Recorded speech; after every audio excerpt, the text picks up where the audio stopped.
We are doing chapters, well, I'm going to do 21 and 22 today. All right, who is starting this off?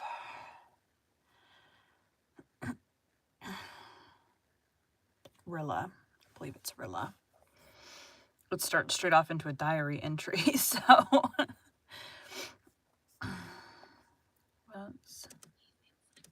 He thinks...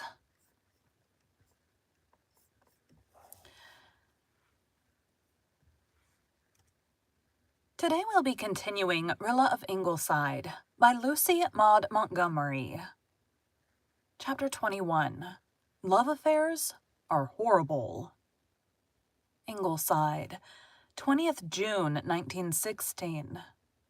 We've been so busy, and day after day has brought such exciting news, good and bad, that I haven't had time and composure to write in my diary for weeks.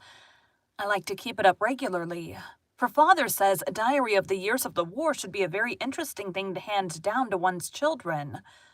The trouble is, I like to write a few personal things in this blessed old book that... Car.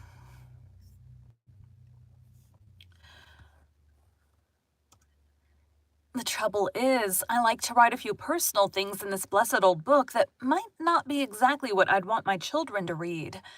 I feel that I shall be a far greater stickler for propriety in regard to them than I am for myself.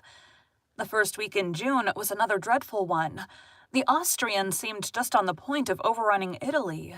And then came the first awful news of the Battle of Jutland, which the Germans claimed as a great victory. Susan was the only one who carried on. "You need never tell me that the Kaiser has defeated the British Navy," she said, with a contemptuous sniff. "It is all a German lie, and that you may tie to." And when a couple of days later we found out that she was right, and that it had been a British victory instead of a British defeat, we had to put up with a great many "I told you so's." But we endured them very comfortably. It took Kitchener's death to finish Susan. For the first time, I saw her down and out. We all felt the shock of it. But Susan plumbed the depths of despair. The news came at night by phone, but Susan wouldn't believe it until she saw the Enterprise headline the next day. She did not cry or faint or go into hysterics, but she forgot to put salt in the soup. And that is something Susan never did in my recollection. Mother and Miss Oliver and I cried, but Susan looked at us in stony sarcasm and said, "The Kaiser and his 6 sons are all alive and thriving. So the world is not left wholly desolate." Pretty sure my daughter just woke up. Door open, closed. "The world is not left wholly desolate. Why cry, Mrs. Doctor dear?" Susan continued in this stony, hopeless condition for 24 hours, and then Cousin Sophia appeared and began to condole with her. "This is terrible news, ain't it, Susan? We might as well prepare for the worst, for it is bound to come.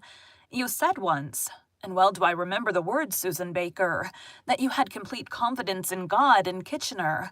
Ah, well, Susan Baker, there's only God left now." Whereat Cousin Sophia put her handkerchief to her eyes pathetically, as if the world were indeed in terrible straits. As for Susan, Cousin Sophia was the salvation of her. She came to life with a jerk. "Sophia Crawford, hold your peace," she said sternly. "You may be an idiot, but you need not be an irreverent idiot.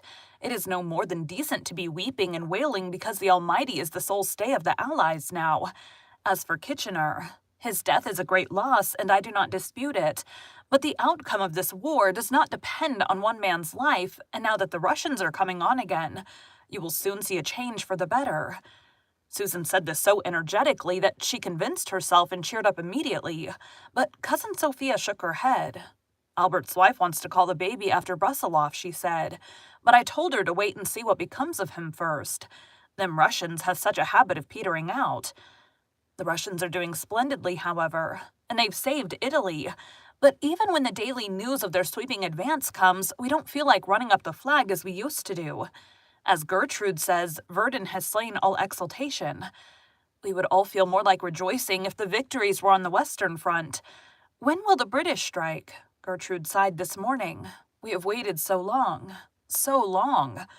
Our greatest local event in recent weeks was the route march the county battalion made through the county before it left for overseas. They marched from Charlottetown to Lowbridge. then round the harbor head and through the upper glen, and so down to the St. Mary station. Everybody turned out to see them, except old Fanny Clow, who was bedridden, and Mr. Pryor, who hadn't been seen out even in church since the night of the Union prayer meeting the previous week. It was wonderful and heartbreaking to see that battalion marching past. Another noise.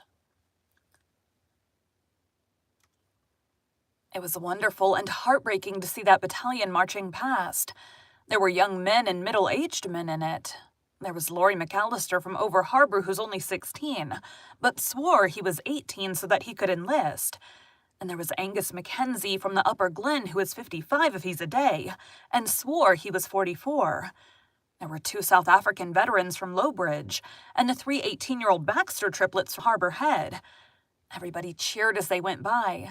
And they cheered Foster Booth, who is 40, walking side by side with his son Charlie, who is 20. Charlie's mother died when he was born. And when Charlie enlisted, Foster said he'd never yet let Charlie go anywhere he did.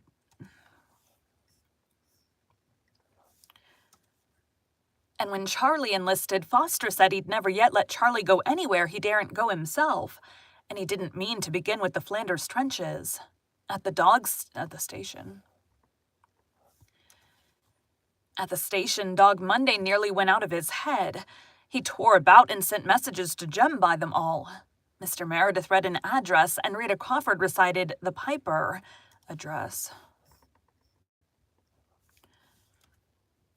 Mr. Meredith read an address, and Rita Crawford recited the Piper.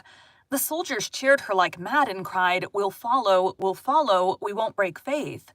And I felt so proud to think that it was my dear brother who had written such a wonderful, heart-stirring thing.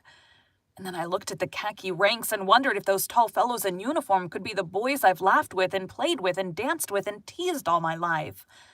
Something seems to have touched them and set them apart. They have heard the Piper's call.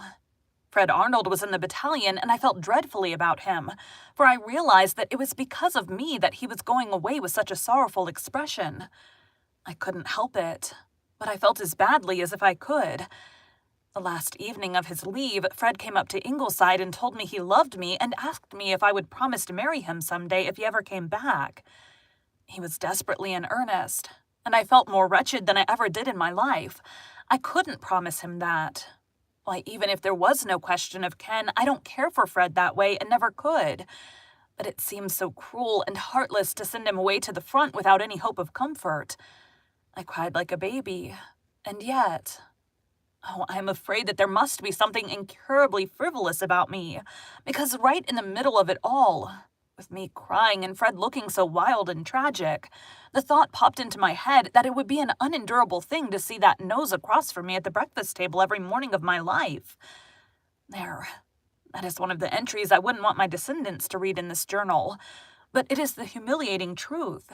And perhaps it's just as well that thought did come, or I might have been tricked by pity and remorse into giving him some rash assurance. If Fred's nose were as handsome as his eyes and mouth, some such thing might have happened. And then what an unthinkable predicament I should have been in. When poor Fred became convinced that I couldn't promise him, he behaved beautifully, though that rather made things worse. If he had been nasty about it, I wouldn't have felt so heartbroken and remorseful. Though why I should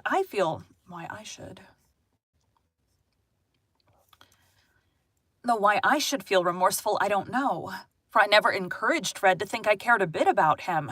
Yet remorseful I did and do. If Fred Arnold never comes back from overseas, this will haunt me all my life. Then Fred said if he couldn't take my love with him to the trenches, at least he wanted to feel that he had my friendship.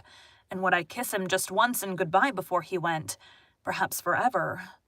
I don't know how I could ever have imagined that love affairs were delightful, interesting things.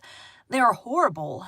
I couldn't even give poor heartbroken Fred one little kiss because of my promise to Ken. It seemed so brutal I had to tell Fred that of course he would have my friendship, but that I couldn't kiss him because I had promised somebody else I wouldn't.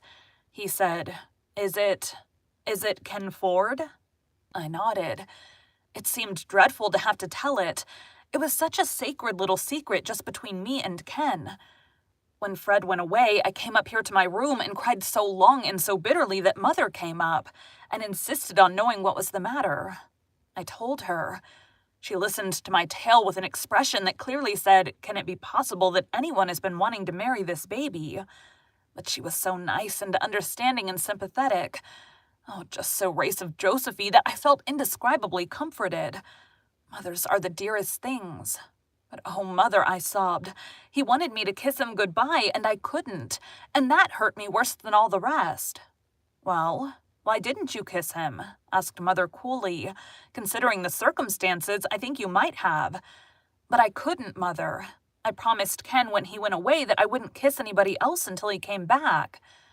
This was another high explosive for poor Mother.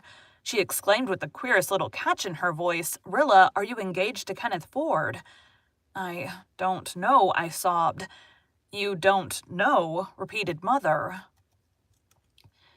Then I had to tell her the whole story, too. And every time I tell it, it seems sillier and sillier to imagine that Ken meant anything serious. I felt idiotic and ashamed by the time I got through. Mother sat a little while in silence. Then she came over, sat down beside me, and took me in her arms. "Don't cry, dear little Rilla, my Rilla. You have nothing to reproach yourself with in regard to Fred. And if Leslie West's son asks you to keep your lips for him, I think you may consider yourself engaged to him. But oh, my baby, my last baby, I have lost you. The war has made a woman of you too soon. I shall never be too much of a woman to find comfort in Mother's hugs. Nevertheless, when I saw Fred marching by 2 days later in the parade, my heart ached unbearably. But I'm glad Mother thinks I'm really engaged to Ken." Thank you for joining Bite at a Time Books today, while we read a bite of one of your favorite classics. Again, my name is Bree Carlile, and I hope you come back tomorrow for the next bite of Rilla of Ingleside. The next one's longer than this one. Save. Thanks, guys.